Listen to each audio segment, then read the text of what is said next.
Vayamos a la palabra, hermanos, en esta hora. Mire, el domingo pasado estuvimos hablando sobre el propósito de Dios con respecto al reino de Dios.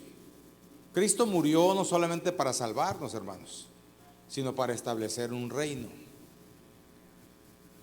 Está desde que leímos Daniel, nosotros nos dimos cuenta, ¿verdad?, en esa figura, y donde al final llega un meteorito, una piedra muy grande, y viene y cae sobre la parte de los pies de esta figura, representando el reino total de Dios, destruyendo todas las organizaciones y reinados que se han levantado de parte del ser humano. El último, que está en la parte de abajo, que tiene hierro y barro, representa a que lo espiritual, o mejor dicho, a una combinación entre la iglesia y el humanismo, o el imperio romano, ¿verdad?, y lo que es la raza humana. Entonces, el imperio romano, hermanos, todavía está establecido, ¿sí? Se estableció por medio de la Iglesia Católica. Entonces, por eso se llama la Iglesia Católica Iglesia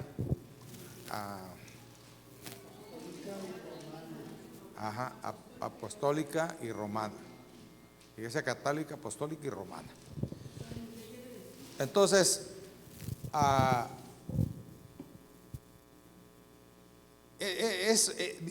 Dios viene a destruir todos los imperios humanos para establecer el suyo. ¿Y cómo lo va a establecer? Por medio de Jesucristo. Por eso Cristo murió en la cruz del Calvario, ¿sí? Porque era necesario que el ser humano tuviera una liberación de lo que es la desobediencia y pudiéramos ser aptos para volver a tener la presencia de Dios en nuestras vidas. Por eso el Espíritu Santo fue enviado. ¿Ok? Así es que Hechos capítulo 2, verso 42, todavía estamos en él. Y anteriormente estos versículos habla de que el Espíritu Santo es para todos, para nuestros hijos, para nuestras hijas, para todos. Y cuando Lucas escribe esto, Dios lo deja plasmado para que nos demos cuenta que eran profecías ya dichas en el pasado por medio del profeta Joel. Y fue lo que ellos experimentaron. Y entonces el resultado era el establecimiento del reino de Dios en las personas. De ahí nace lo que es la iglesia. Después, un tiempo más, se empieza a formar este concepto de la iglesia, y también como nos dijeron a nosotros por primera vez, cristianos. ¿Ok? Entonces, los cristianos somos aquellos que tenemos a Cristo en el corazón, no importa la raza, no importa el lugar donde ellos estén. Si está Cristo en su corazón, somos cristianos. ¿Me explico? En el tiempo de Martín Lutero, cuando él estableció unas tesis para revocar o para comprobar bíblicamente que las acciones de la iglesia de ese tiempo estaban equivocadas, él puso las tesis, ¿verdad? Y a partir de ahí se nos empezó a llamar los hermanos separados o evangélicos cristianos. A partir de 1886, cuando el Espíritu Santo empezó a moverse a nivel mundial, empezó el pentecostalismo, y como la palabra aleluya significa gloria a Dios, ¿verdad?, empezamos a usarla mucho nosotros porque es bíblica, y los paganos nos empezaron a decir los aleluyas, ¿verdad? Así es que cuando usted le dicen aleluya, le están diciendo gloria a Dios, ¿sí?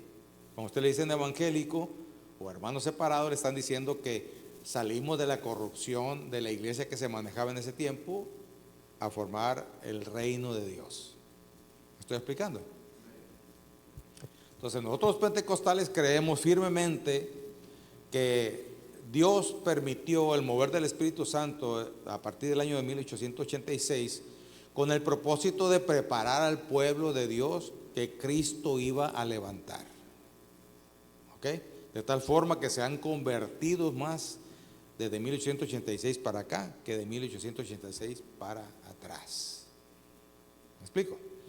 Entonces, hermanos, Cristo no murió en la cruz solamente para salvarte a ti y a mí y darnos una vida eterna, sino para establecer un reino.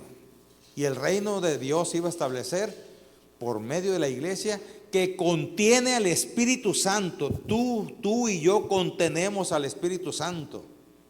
Así es que por eso Pablo, cuando escribe a los Corintios y habla del cuerpo de Cristo, nos dice que Dios va a obrar y a hacer las cosas por medio de su cuerpo. ¿Y quién es el cuerpo? La iglesia. Si Dios va a abrazar a alguien, lo va a abrazar por medio tuyo y mío. Si Dios va a ayudar a alguien, lo va a hacer por medio tuyo y mío. Si Dios va a ir a buscar a alguien, va a ser por ti y por mí. ¿Me estoy explicando? A veces escucho oraciones como: Señor, ¿verdad?, salva a fulano. Qué bueno que estamos orando. Pero mejor: Señor, permite que yo vaya a llevar tu palabra.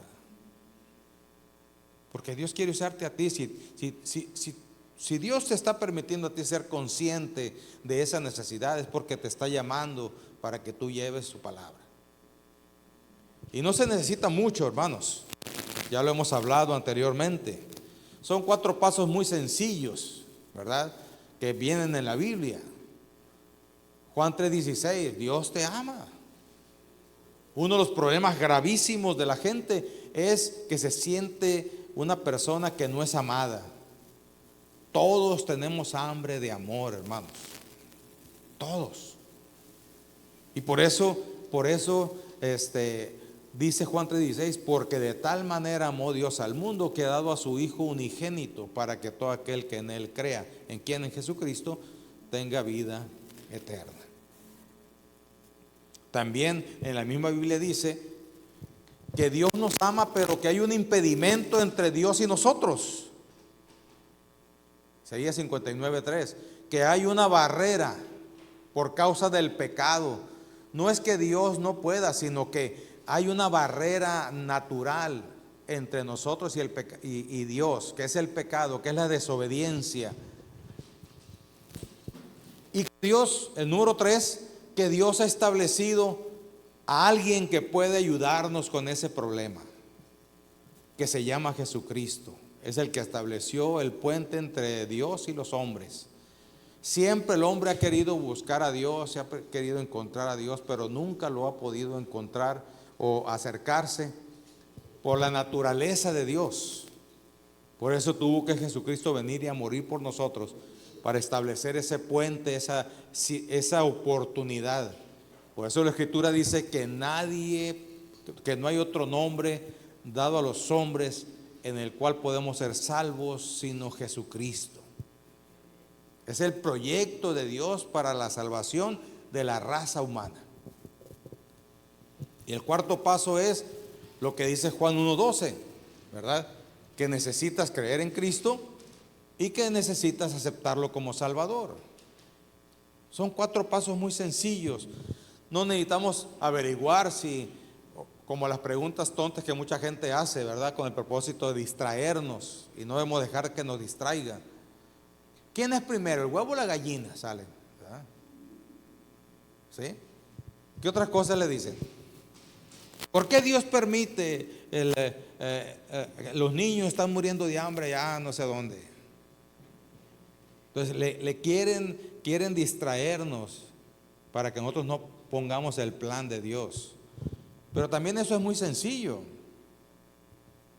¿Por qué hay hambres en otros lados? Por el pecado de la gente. Gente corrupta que no hace las cosas correctamente y no provee para su gente. ¿Sí me estoy explicando? Todas las maldades del mundo, hermanos, no las provoca Dios, las provoca el ser humano, con su desobediencia y sus egoísmos y todo lo demás. Así es que, hermanos, nosotros tenemos que entender que Jesucristo lo que quiere es que sea establecido el reino de Dios, porque donde llega el reino de Dios, las cosas empiezan a cambiar. Si nos ponemos a disposición para que Dios obre, ¿verdad? Porque por eso dijo mi esposa que yo me eché unas vacaciones en el mundo. Porque si acepté a Cristo, si Dios me hizo consciente de las cosas, pero endurecí mi corazón. Y entonces, ¿verdad? Agarré monte, agarré un rumbo que no era correcto. Y como en mi religión pasada no había ningún problema si iba o no iba, si estaba o no estaba, ¿verdad? Pues yo pensé que era lo mismo. Sin embargo, cuando realmente Dios me puso entre la espada y la pared, me hizo ver sobrenaturalmente lo que era mi vida. Y entonces tuve que tomar una decisión. Si quería seguir igual para irme perdiendo más y más cada día, o tomar, ¿verdad?, esa salvavidas que Dios me estaba dando. Y entonces, ¿qué opción?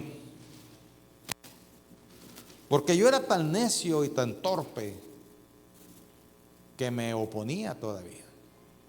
Dios tuvo que hablarme audiblemente y decirme: es la última oportunidad. Es la última oportunidad.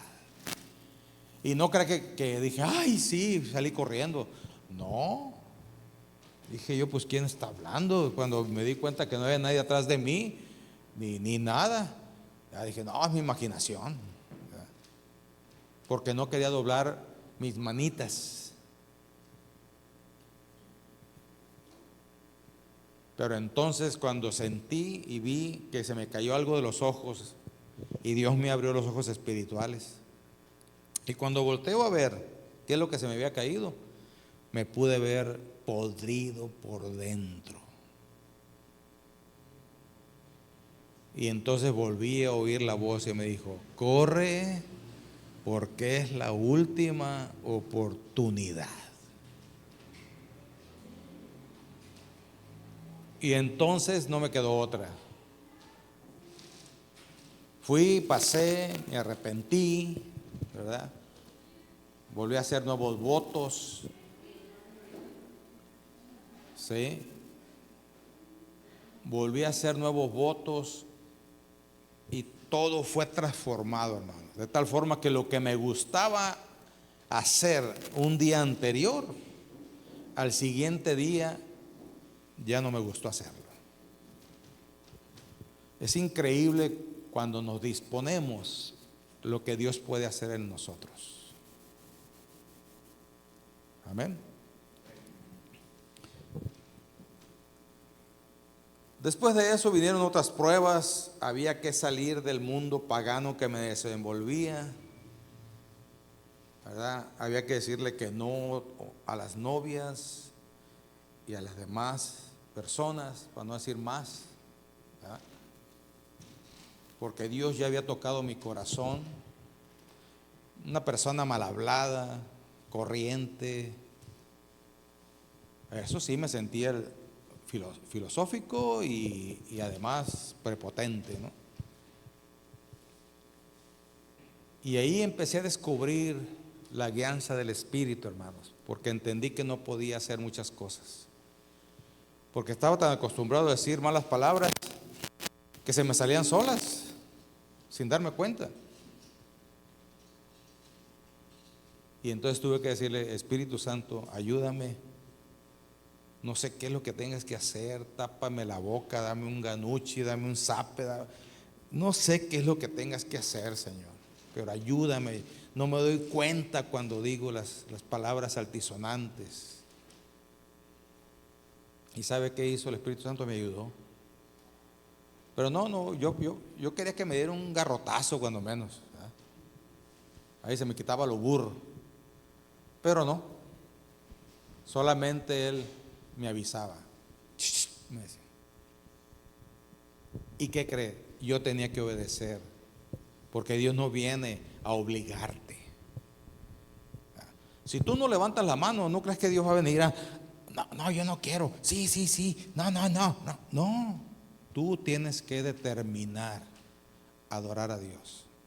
Levantar las manos es una ordenanza de un apóstol, el apóstol Pablo, cuando escribe a Timoteo, y él dice: ordeno que los hombres levanten sus manos santas delante del Señor, sin ira ni contienda.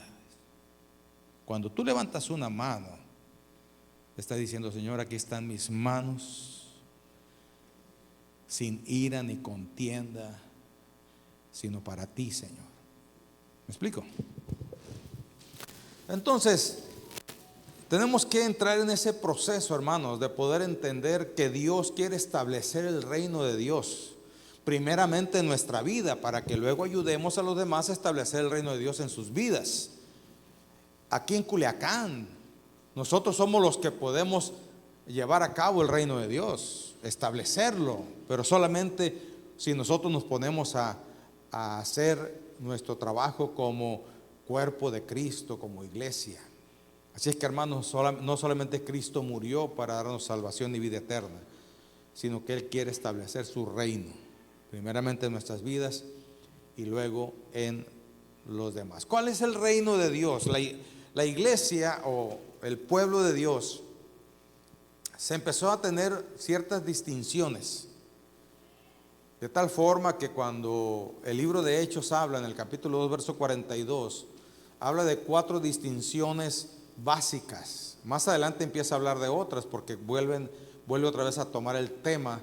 El escritor Lucas toma el tema otra vez y nos deja plasmado el Espíritu Santo cuál debe ser nuestra actitud como iglesia, una actitud básica como iglesia.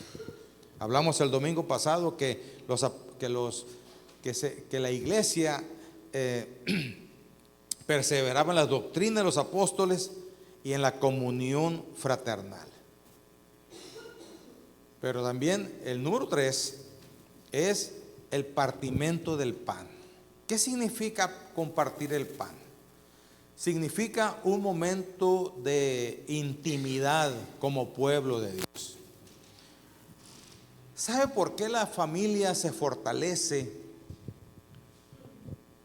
Porque la familia empieza precisamente a comer juntos.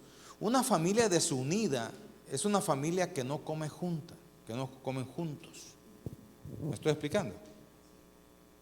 El propósito del partimiento del pan, de la comida, lleva el propósito de la unidad.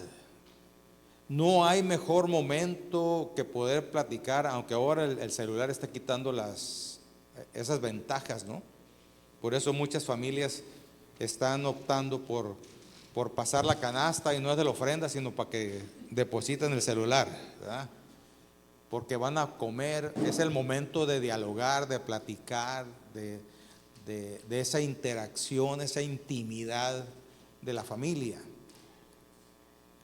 Entonces, si tú no comes junto con tu familia, debes de buscar, hermano, debes de buscar la forma de comer juntos. Debes modificar muchas cosas de tu vida. No es nomás de que es que no podemos, porque uno hace una cosa y hace otra. Tienen que buscar la forma, cuando menos 2 o 3 veces a la semana, ¿verdad? Tener una cita ahí en la casa, porque yo entiendo las actividades de hoy en este tiempo son muy complicadas. El trabajo y la necesidad del sustento es muy complicado, pero no estamos pagando muy caro atender las necesidades económicas por la relación interpersonal en la familia. Lo estamos pagando muy caro, tanto que viene una desunión, una falta de interés, y los que quedan en vínculo muy cercano son los padres, pero los hijos no lo aprenden, y entonces ellos crecen desprendidos, O sea, sí, mi papá, mi mamá, pero qué bueno, ¿verdad? Pero no hay esa intimidad, no hay ese acercamiento. Así es que en la iglesia, hermanos, cuando Dios, o mejor dicho, la iglesia empezó también compartiendo el pan. No solamente eran las comidas comunitarias, como la celebración de la Santa Cena o la Cena del Señor, sino que era un convivio que había. Hace poco una hermana nos sugería que después del domingo pudiéramos comer juntos, ¿verdad?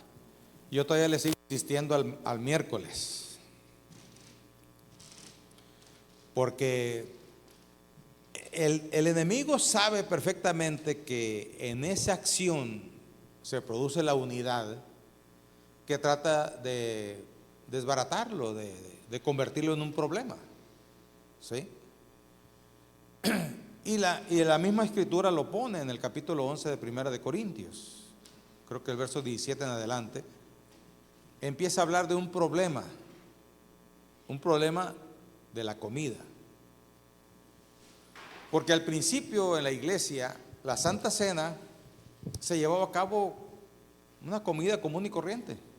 Era la cena del Señor. Porque así fue como sucedió con los apóstoles. Era una cena común y corriente. ¿Sí me explico? ¿Sí? Y por causa de la falta de sensibilidad espiritual de los que participaban de la cena del Señor, pues Pablo tuvo que poner un alto y entonces establecer que se hiciera mejor una ceremonia. Pero no se quitó el cenar, el comer juntos, hermanos. Cuando se iba a dedicar la ceremonia de la Santa Cena, fuera exclusivamente para ello.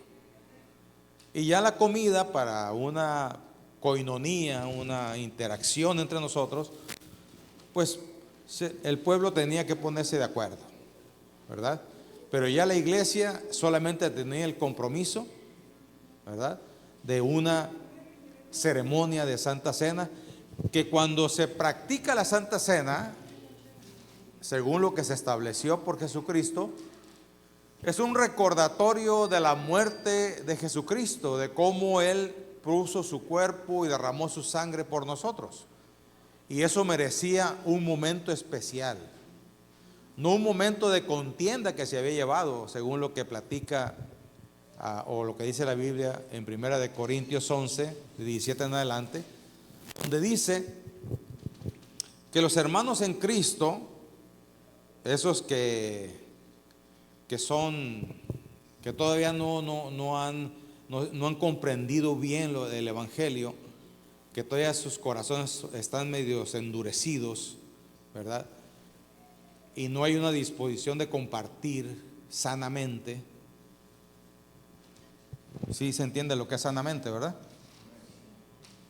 Compartir de corazón le llamo yo, sin esperar nada a cambio, ¿ok? Sencillamente compartir, porque así era la cena del Señor. Era un momento para compartir, ¿verdad? Pero pues como siempre hay todavía algunos egoístas, algunos ávaros, algunos que no entendían bien el que era compartir. Y Pablo les pega una regañada y le dice: ¿cómo es posible que haya hermanos o familias que se salgan antes de que termine el culto, el servicio, ¿verdad?, y se vayan a comer lo que trajeron antes de que le ganen, antes de compartir? O sea, una actitud egoísta. ¿Se fija cómo el enemigo cambia las cosas? ¿Sí? Y lógicamente ataca al que está menos disponible, al Espíritu Santo. ¿Sí?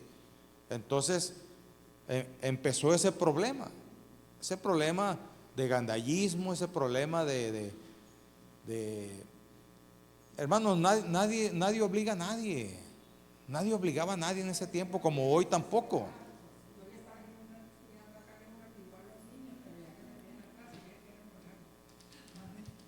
Sí. Entonces, hay veces que nosotros no somos conscientes de ello. Usted no sabe la bendición que existe el momento de compartir el pan los unos con los otros.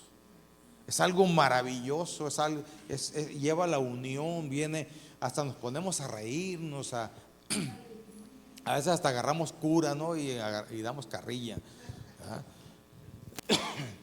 Pero ahí viene la confianza, ahí viene la unidad, ahí viene, nos conocemos, ¿me explico? Pero también estamos propensos a que el diablo venga y eche a perder la intención de nuestro corazón, y entonces digamos, ¿qué podemos decir? Solamente yo doy, ¿verdad? Tú lo estás dando de corazón, no te tienes por qué fijar. Por eso la iglesia de Dios tiene por estipulado que cada quien dé conforme a cómo ha sido bendecido. ¿Me explico? Prosperado. ¿Me explico? Porque también la Escritura, cuando habla Pablo acerca de ello, dice: ¿cómo es posible que esta gente venga, se salga antes del servicio para comer y beber, y algunos hasta se emborrachan, y otros, ¿verdad?, se quedan sin comer, y aquellos que se salieron están menospreciando a los que no tienen? No dice a otros, dice a los que no tienen. Porque el compartir, hermano, ¿verdad?, es a compartir también con los demás que no tienen.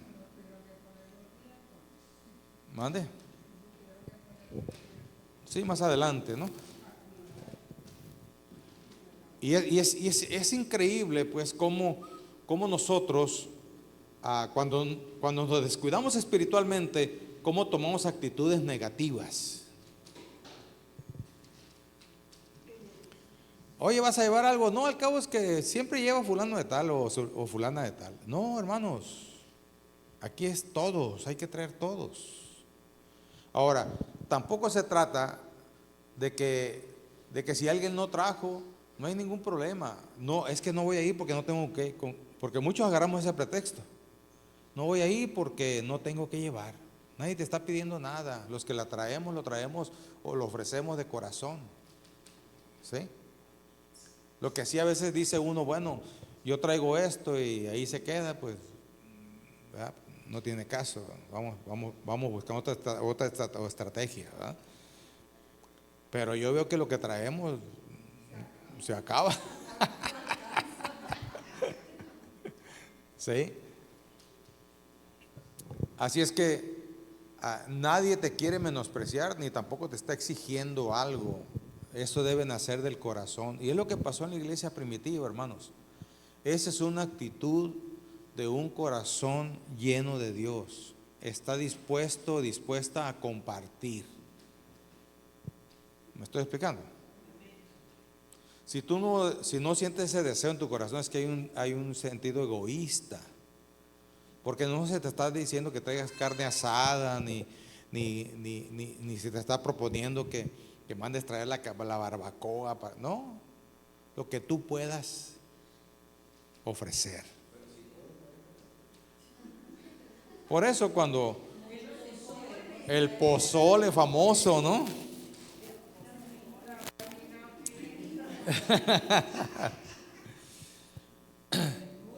¿Sí me estoy explicando? Era una actividad de la iglesia común y corriente que nace del corazón. Esa es la iglesia. Esa es una de las características que debe tener la iglesia, que comparte.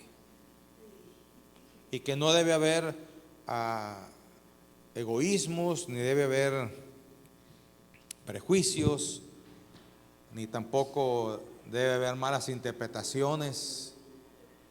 Cuando tú dices solamente yo traigo, es porque el enemigo ya trabajó en tu corazón. Porque si traes es porque puedes. ¿Sí? Y si Dios te puso en un nivel económico donde tú puedes, entonces no te debe impedir nadie, aunque los demás no traigan, porque tú quieres compartir. ¿Y quién crees que va a ser más bendecido? Los que damos, ¿sí? Los que compartimos. Y entonces los demás son bendecidos porque participan de lo que traemos, ¿verdad? Pero los más bendecidos somos los que compartimos. Entonces, hermanos, debemos de quitar esos prejuicios, esas ideas locas, tontas, que a veces vienen que el diablo pone en nuestro corazón y en nuestra mente, para separarnos, para alejarnos. De igual forma pone ideas de no puedo ir. ¿Qué es lo que te impide asistir? ¿Qué te impide? ¿Verdad? Le voy a decir una frase que le dije una vez a un hermano que puso imposible, ¿no?, la situación. Bueno, hermano, le dije, pues vamos pidiéndole al Señor que quite lo que impide. Si te impide tu esposa, que te la quite. Si te impide tu hijo, que te lo quite. Si te impide el trabajo, que te lo quite. ¿Ah?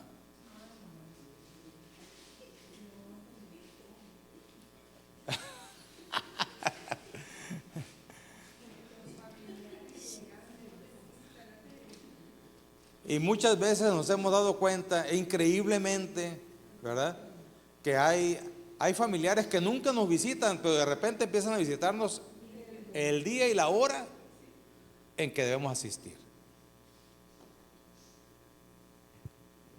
Una vez una familia era constante y de repente dejó de asistir, y yo platiqué con ellos, ¿qué les pasa? No, es que vienen, nos visitan los familiares. Está bien, pues aprovechen, invítelos, ¿verdad? Si no vienen donde ustedes quieren, van a estar, entonces significa que no quieren estar con ustedes, nomás quieren venir a estorbar, ¿verdad? Entonces tráigaselos y aproveche, véalo como una oportunidad, no como un estorbo. Entonces, si ellos realmente entonces no quieren acompañarle, entonces no quieren estar con ustedes, nomás quieren venir a estorbar. De igual forma, hermanos, ¿quién es? ¿Tu tío, tu pariente, tu mamá, tu papá? ¿Quién es? ¿O hay que pedirle al Señor que te lo quite? Veamos cómo a veces nos dejamos enredar por el enemigo, nos desenfocamos y no somos entendidos. Porque hay veces que hasta nosotros mismos nos servimos de estorbo a nuestro cónyuge.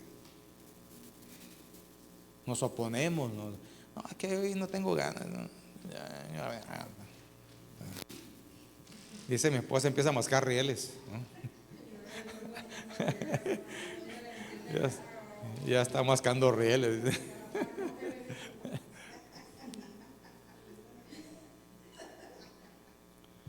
Veamos cómo el enemigo nos perturba, nos atrapa, y nosotros, de igual de oponernos y enfocarnos hacia lo que tenemos que hacer en nuestra vida espiritual, caemos fácilmente. Hermanos, Dios permite y pone en el corazón con un propósito de que nosotros seamos unidos, y la mejor forma de unirnos es comiendo juntos. El otro punto que marca aquí el versículo 42 es las oraciones. Nosotros podemos orar en nuestra casa, hermanos, y es correcto y adecuado, pero cuando la iglesia se une a orar, sucede algo maravilloso, sobrenatural. Yo no lo entiendo. Voy a ser claro con usted. Yo no lo entiendo, pero sí veo que las cosas son diferentes. Que cuando yo oro por usted allá, que cuando nosotros nos unimos y oramos los unos por los otros. La oración es muy importante, hermanos, porque para empezar la oración tiene que ver con una plática con el Señor. Te fortalece, te levanta, te da perspectiva. Entiendes tú que no estás solo, que no estás sola. En la oración y esa plática con Dios viene una catarsis, ¿cómo dicen? Catarsis de todo aquello que te está aconteciendo, de que todo aquello que está allí y que es el momento de decirle: Señor, me está pasando esto, mira, yo no entiendo, no le encuentro la punta al hilo, ayúdame, Señor. ¿Y qué crees? Sí pasa, sí, Dios te ayuda.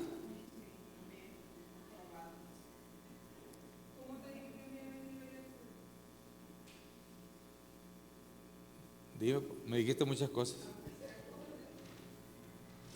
aunque sea arrastrando, dijiste.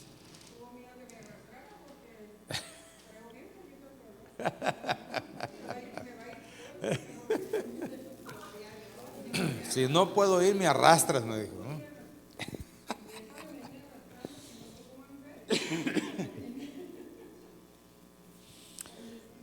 Entonces, hermanos, tenemos que sobreponernos. Hay veces que es cuestión de una decisión nuestra. Yo lo aprendí cuando estuve en el seminario. Yo tenía 3 actividades. Era estudiante del seminario, trabajaba para poder sostener a mi familia y aparte era pastor. ¿Sí? Tenía 5 hijos que tenía que mantener, sostener, tenía que ayudar, todo, ¿sí? A veces que llegaba yo después de estudiar casi todo el día, ir a trabajar en la tarde, llegaba directo al culto, ¿verdad? Me paraba ahí en la puerta y le decía: Señor, tú sabes que no quiero estar aquí. Estoy cansado, quisiera irme a dormir. Porque en ese tiempo yo dormía 4 horas diarias, no más. 4 horas diarias. Así es que a veces llegaba muy, muy cansado. Le decía: Señor, yo no quiero estar aquí, Señor. Así es que ayúdame. Porque no solamente soy el pastor, sino que soy tu hijo. Y es una actividad espiritual. Y después de esa oración, ¿sabe qué? Se redoblaban las fuerzas, el cansancio se iba y entrarle. Es cuestión, hermanos, de ponernos en las manos del Señor. Dios nunca nos va a decir: no te equivoques. Ay, mijito, has trabajado mucho, te mereces unas vacaciones. No, eso es el diablo. Son tus malos pensamientos. ¿Sí? Ay, sí, mijita, te has esforzado mucho, hasta madrugaste ahora. Yo creo que es bueno que te vayas a dormir temprano. No, es mentira eso. Dios va a redoblar tus fuerzas. Esa es la promesa de redoblar tus fuerzas. Esa es la promesa de levantarte, es la promesa de bendecirte, es la promesa de ayudarte. No de seguirte el rollo de tu naturaleza pecaminosa, ¿sí? Porque hay algunos que nos gusta mucho que nos siguen el rollo con nuestra naturaleza. Ay, pobrecito yo, ay, no, hermanos. Dios no viene a eso. Dios viene a levantarte, Dios viene a fortalecerte, Dios viene a ayudarte.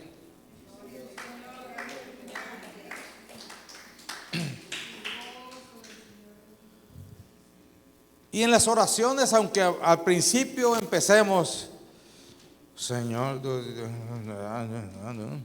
si nos disponemos, Dios empieza a poner un gozo interno y una presencia de Dios en nuestras vidas que viene y transforma todas las cosas.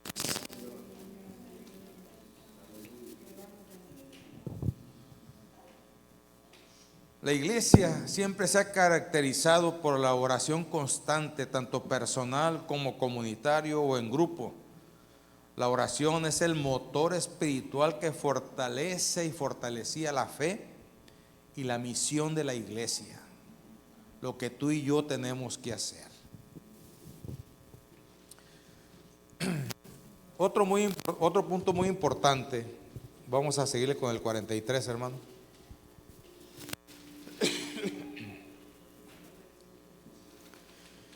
Y sobrevino temor a toda persona.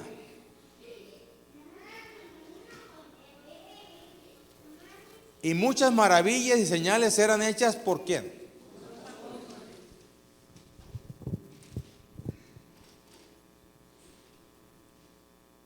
Allí la traducción es y debe ser por los discípulos. ¿Sí? Tú eres un discípulo de Jesús. Si te andas queriendo camuflajear y como para que no te vean y que no te consideren que eres importante y todo eso, estás equivocado y equivocada.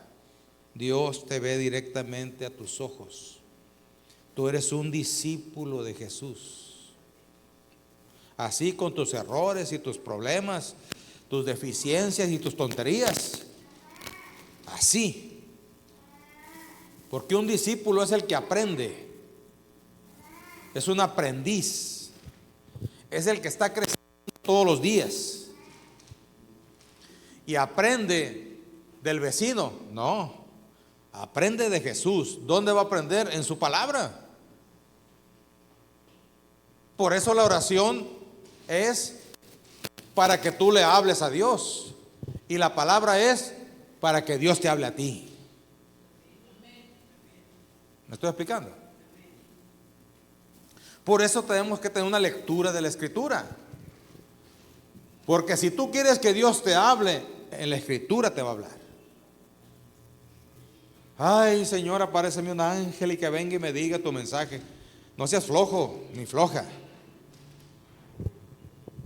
Ponte a leer la Escritura. Es que yo quiero que suceda algo sobrenatural para yo entender. Va a suceder lo sobrenatural cuando tú leas la Escritura. Él es hablando a nuestra vida. Y es la única forma en que Él va a poder transmitir lo que ya está establecido para la iglesia, para su pueblo. Sí, es cierto, algunos somos tan burros y tan necios que Dios tiene que hablarnos audiblemente. ¿Sí? Pero también te ha dado el Espíritu Santo para que tú y yo hablemos con Él. Y el Espíritu Santo no te va a hablar cosas que vayan contrarias a la Escritura. Es que yo siento del Señor ir a golpear a aquel porque me cae gordo. No, no, no. No es sentimiento del Espíritu Santo, es carnalidad. ¿Sí me estoy explicando? Por eso tenemos que aprender a distinguir esa voz y esa presencia de Dios en nosotros. Y cuando le abrimos la puerta de la carne para que salga a hacer lo que le dé la gana. No, hermanos. El Espíritu Santo siempre te va a guiar a lo que Él ya ha establecido en su palabra. Y otra cosa diferente proviene de otro lado. Que le estemos abriendo puertas al enemigo o a nuestra vieja naturaleza, como ya lo pusimos allí para que usted lo pudiera entender, esa situación de nuestra vieja naturaleza, nuestro monstruo que llevamos dentro, ¿verdad? Que lo tenemos metido en un cuarto de nuestra vida y con la puerta cerrada, pero ¿eres tú el que abres o cierras la puerta? Es que el diablo me engañó. No, tú le abriste la puerta. Es que la tentación, tú le abriste la puerta. Nadie más. Ya vimos que el diablo no puede estar en todos los lugares al mismo tiempo. Por eso maneja él potestades y una organización de demonios para poder que las personas sean intimidadas y llevadas a la maldad.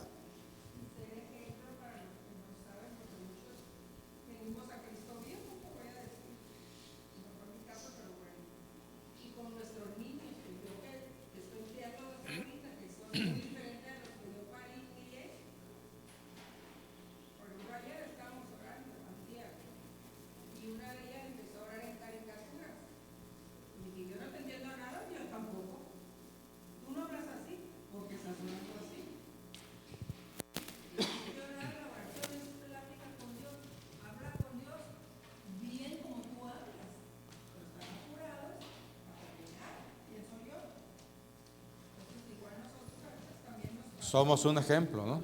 Para los demás.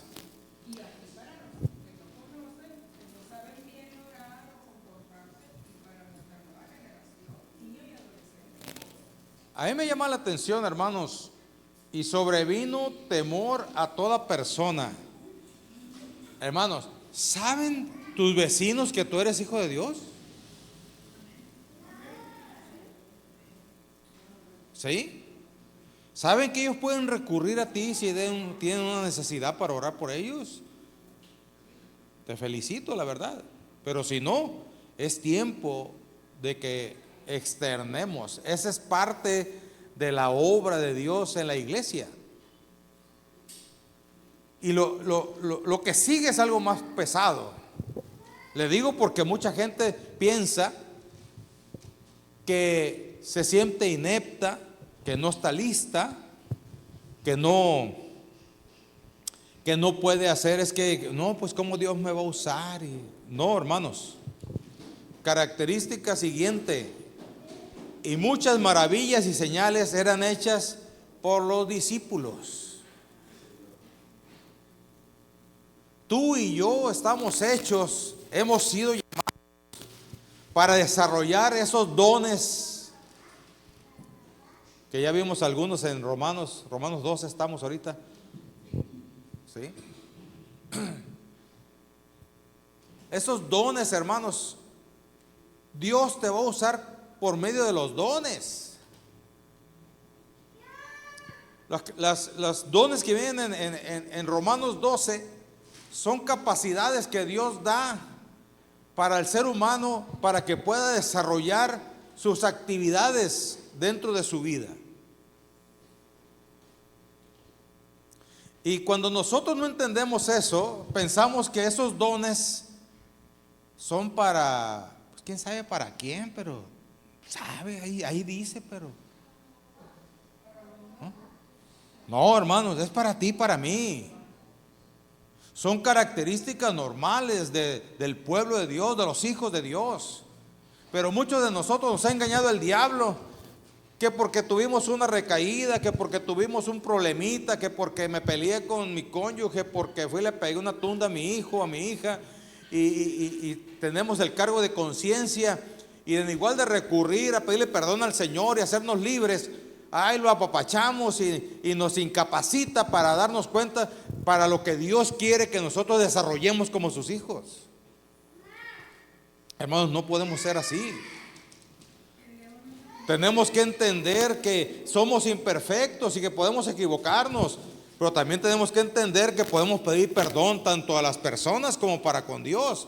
También tenemos que entender que Dios no nos hizo para que nosotros estemos allí atrapados en los errores, sino para ser liberados por medio del perdón, por medio del arrepentimiento. Cuando tú te arrepientes y recibes el perdón o das el perdón, eres liberado. Esta mañana me platicaba Esteban aquí unos problemas en su trabajo y dice: hermano, cuando yo decidí entregarle eso a Dios y perdonar, fui libre. Fui libre. Y a todos nos sucede lo mismo. Mientras que traigamos allí ese recorcito, esa inquietud, ese odio, ¿verdad? Allí guardadito, ahí como que no lo queremos soltar. No, es que me lo va a pagar y se va, y ya verá, y cómo le va a ir. Y ahorita que venga y que llegue. En cuanto se descuide, si amanece molonqueado por la mañana, hermano, hermana, es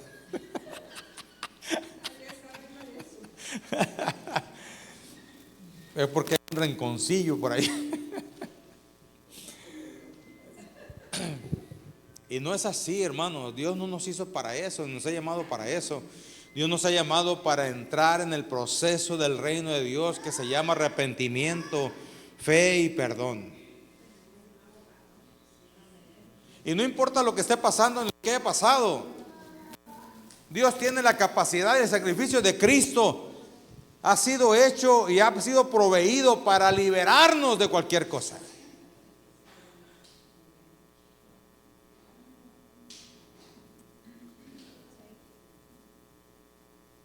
Cualquier cosa. Viene a mi mente una vez que yo me imaginaba que Dios me había mandado por un hermano. El hermano era ladrillero y había dejado de ir a la iglesia. Y cuando iba a su casa nunca estaba. Así es que fui a la ladrillera donde él trabajaba, ¿verdad? Y lo encontré. Y yo pensaba que Dios me había mandado por ese hermano. Pero al estar platicando con ese hermano, acercó otra persona y puso atención. Y entonces le hago la pregunta a aquella persona: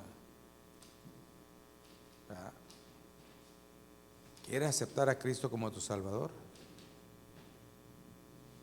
Entonces dijo algo que nunca se me va a olvidar. Dijo: no creo que yo tenga perdón, pastor. No importa. No importa qué pecado hayas hecho. ¿Mataste a alguien? No. Y si lo hubieras matado también tienes perdón. Y empecé a enumerar un montón de pecados, ¿verdad? Menos uno, que nunca me imaginé. Y ese era.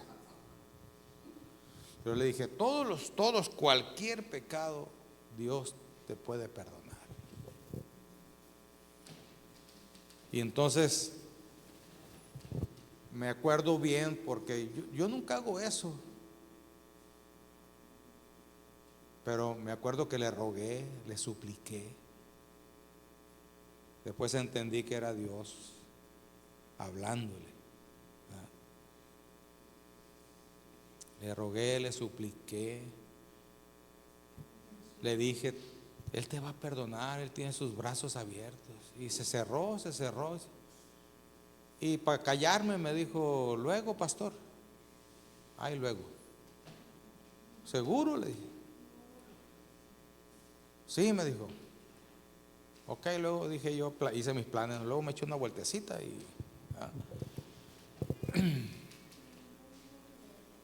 Y el hermano que había dejado de ir ese domingo fue. Y a mí se me ocurrió preguntarle: oye, ¿qué pasó con...? ¿Qué cree, pastor? ¿Qué? Esa misma noche lo asesinaron. ¿Pero cómo? Sí. Se le fue. Hay algunos tan necios que somos así, hermanos. Dios nos ruega, Dios nos suplica, Dios nos... Y lógicamente usa a su iglesia, nos usa a nosotros. ¿Sí? Por eso mejor debemos de tener una actitud de colaboración, de disposición, para que Dios haga la obra. Lamenté mucho, ¿verdad? Lo lamenté mucho porque sentí como que el diablo me había arrebatado esa alma de las manos del Señor.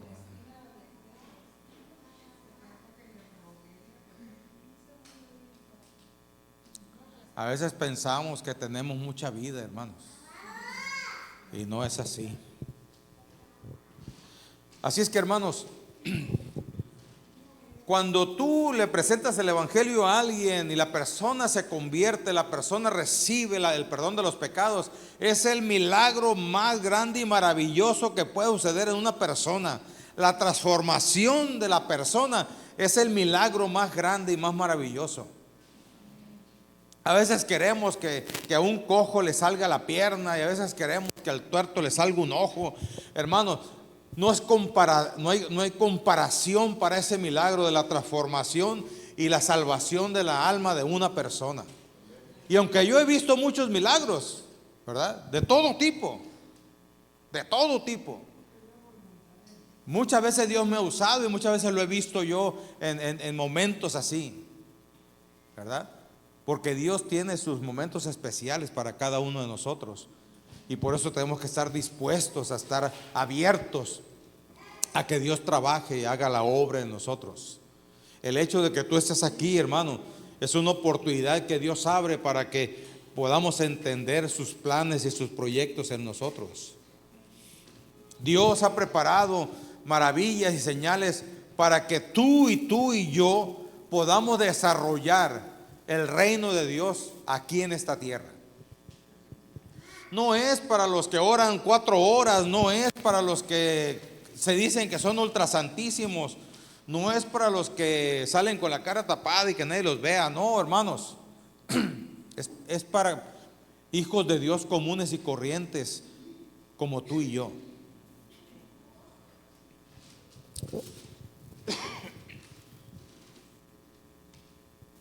Y le voy a contar mi experiencia en este aspecto. Yo era una persona, un llamado de Dios.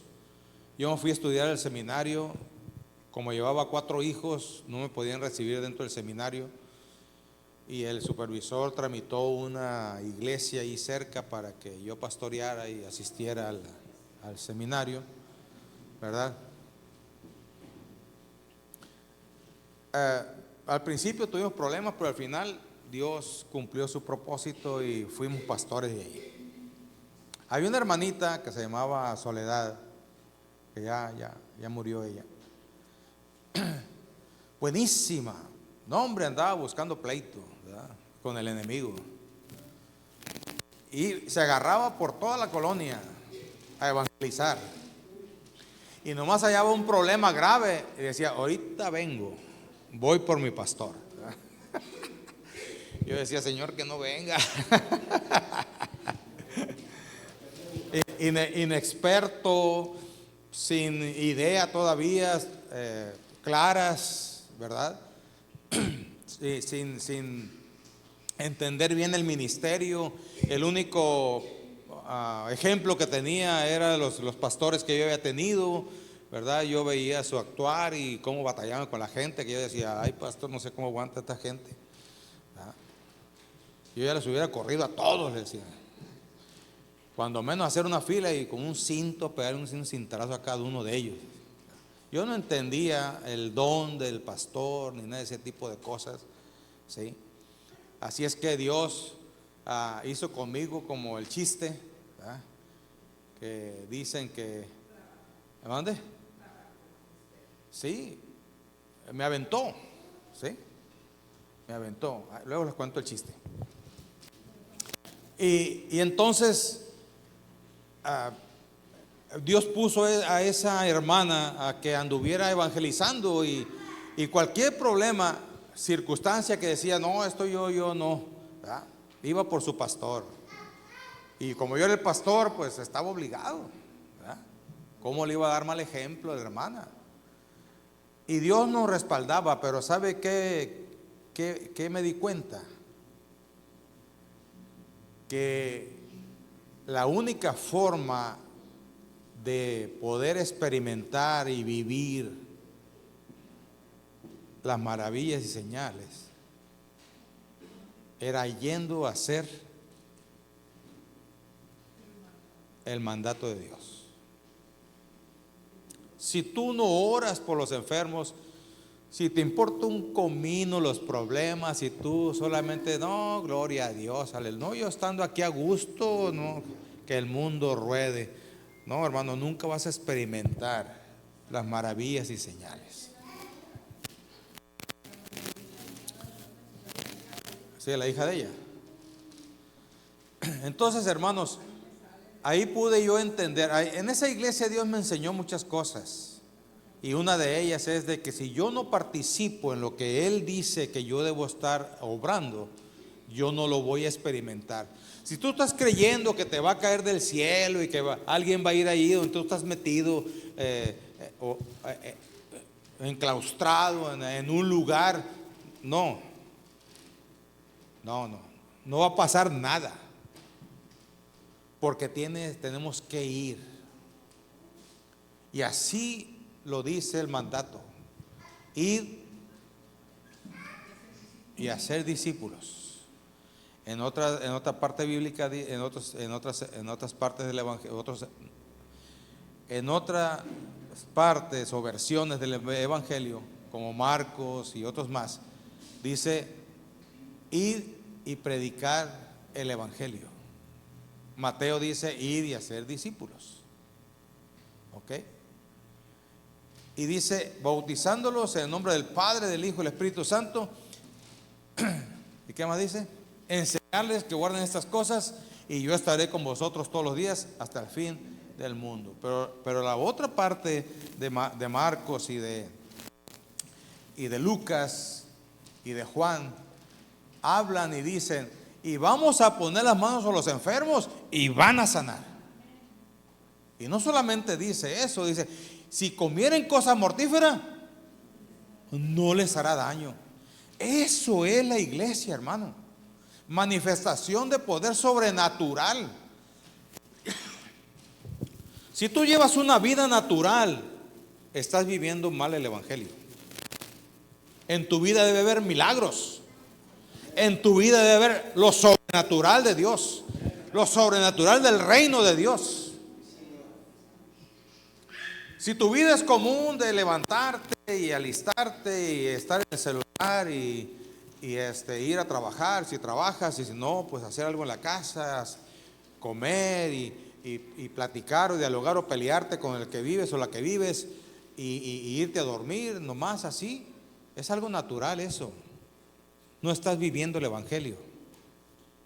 Jesucristo no murió para eso. ¿Me estoy explicando? Porque algunos somos tan egoístas que pensamos que solamente Dios quiere salvarme y darme vida eterna, y lo demás me importa un comino. Eso es egoísmo, hermano. Dios no murió, Jesucristo no murió solamente para eso. Murió para establecer el reino de Dios en tu vida y en nuestras vidas, que vivamos una vida sobrenatural, donde podamos ver las maravillas y los milagros, no solamente en nosotros, sino también alrededor.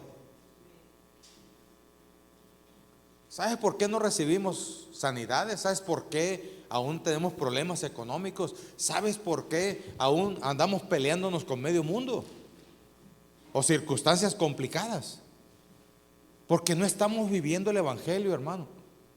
Y no estoy diciendo que a partir de que yo cambie de actitud, ya las cosas van a ser diferentes.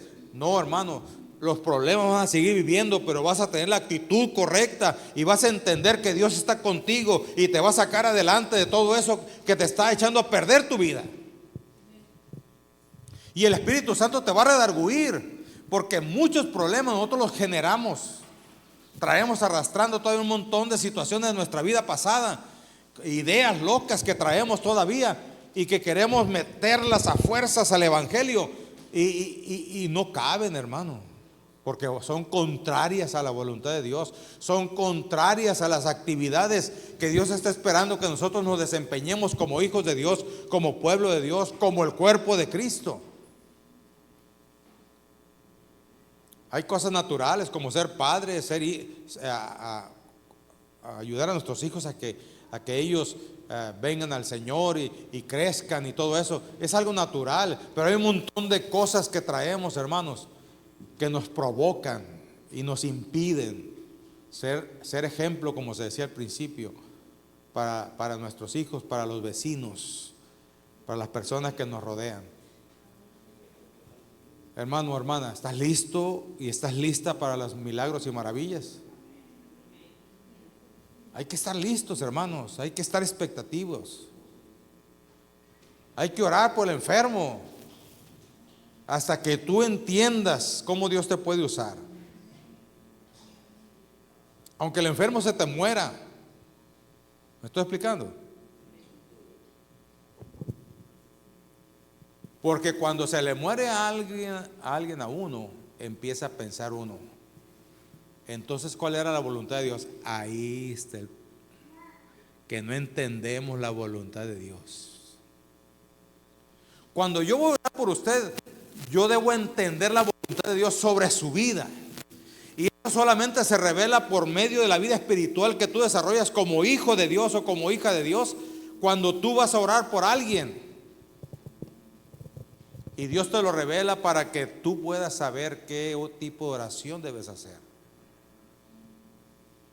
Y yo sé que a veces Dios nos mete en problemas, como ya le he platicado a usted. Que cuando yo voy a orar para una niña recién nacida, que para bendecirle y que fuera próspera, y me va diciendo, me la voy a llevar, me dijo. Y ahora, ¿qué le digo a la pareja? ¿Verdad? ¿Qué le digo? Entonces oré por la niña, ¿verdad? Hablando de que había un corazón de misericordia y todo eso, pero principalmente me fui y me dediqué a los padres. Señor, fortalece sus vidas, ayúdales, Señor, prepáralos para ese momento. Sí. 1 año duró esa niña. ¿Y sabe por qué duró 1 año? Porque fue 1 año de preparación para los papás. Hasta que vinieron conmigo y me dijeron, pastor, que Dios haga su voluntad, pastor. Si es que se la lleve, se la lleve. Pero si no, que nos la sane. Y fue ahí donde le dije, el Señor se la va a llevar. A mí me lo dijo desde el primer día. Pero ustedes tienen que preparar su corazón. ¿Están listos? Sí, pastor.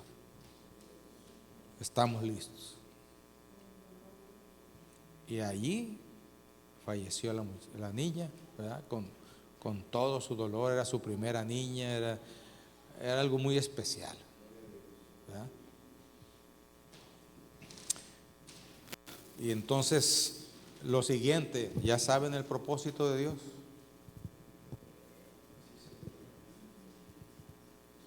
Ya saben el propósito de Dios. Y empezamos a dialogar y platicar, ¿verdad? Y muchas cosas así, hermanos. Muchas cosas así que tiene que ver con lo sobrenatural. Y no estoy diciendo que a partir de hoy usted va a empezar a recibir mensajes y todo. No, no estoy diciendo de eso. Estoy hablando de que usted tiene que empezar a obedecer al Señor y Él va a empezar a usarle a usted. Porque usted ha sido destinado para eso. No ha sido destinado para que viva una vida a lo loco y a lo tonto. Ha sido destinado para que usted viva una vida centrada en el Evangelio y centrado en el reino de Dios. Porque para eso hemos sido llamados de las tinieblas a su luz admirable, dice la Escritura. Para que anunciemos las virtudes de aquel que nos llamó de las tinieblas a su luz admirable. 44, ¿qué horas son? Disculpen, hermanos. ¿Cuánto? Ah, no, ahí le paramos entonces.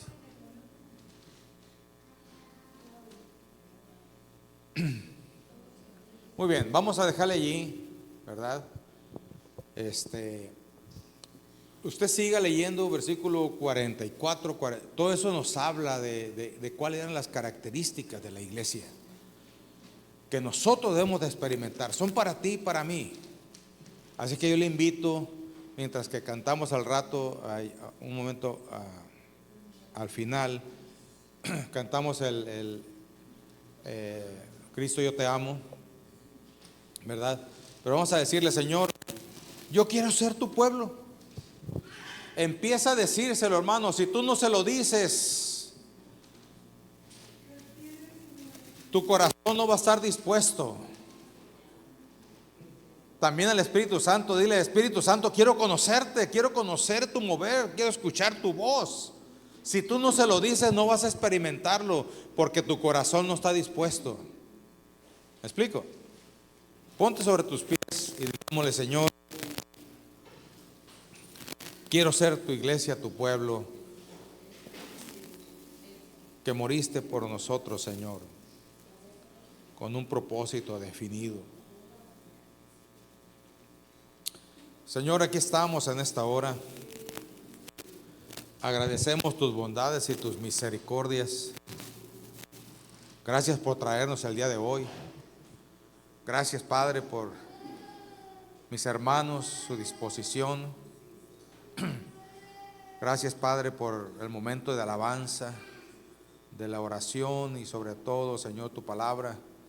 Gracias, Dios, porque somos tocados todos. Yo te ruego, Señor, que recibas en este momento nuestra disposición, Señor, para cumplir como tu pueblo, como tu iglesia, esto que ya nos has dado, Señor, que lo has establecido para nosotros. No es para otros, es para nosotros. Así es que te ruego en el nombre de Jesús, Señor, que nos toques, nos hagas conscientes, Espíritu Santo, haznos conscientes de esta gran bendición, Señor. Porque no somos tu iglesia de nombre solamente, sino porque experimentamos lo sobrenatural tuyo, Señor. Porque vivimos en el reino de Dios ahora, aquí, nosotros. La demás gente vive mundanamente en otro reino, pero nosotros vivimos en tu reino. Queremos vivir como tu pueblo, como tu iglesia, Señor. Ayúdanos a experimentar, Padre, esto que está sucediendo en nuestras vidas, que es la salvación y la vida eterna, pero de una forma completa, Señor. Entender que yo debo buscar las doctrinas de los apóstoles, entender, Señor, que debe haber una comunión fraterna entre nosotros, entender, Señor, que yo debo ser una persona que comparte, entender, Señor, que la oración es importante, Señor, en nuestras vidas, porque es una plática directa contigo, Señor. Entender, Dios, que las demás personas deben saber quién soy. Entender, Señor, que las maravillas y milagros son para nosotros, Dios. Y que el enemigo hace su trabajo para que no lo sintamos propias, no las sintamos adecuadas, no las sintamos que nosotros lo podemos ser partícipe de ello. Señor, en el nombre de Jesús reprendemos al diablo de nuestras vidas, sus engaños, en el nombre de Jesús renunciamos a ellos. Y en el nombre de Cristo declaramos tu Espíritu Santo dirigiéndonos a cada momento de nuestras vidas, entendiendo nuestra posición como tus hijos, delante de ti y delante de las personas. Porque tú nos has dado una identidad única, verdadera, centrada, poderosa, Señor.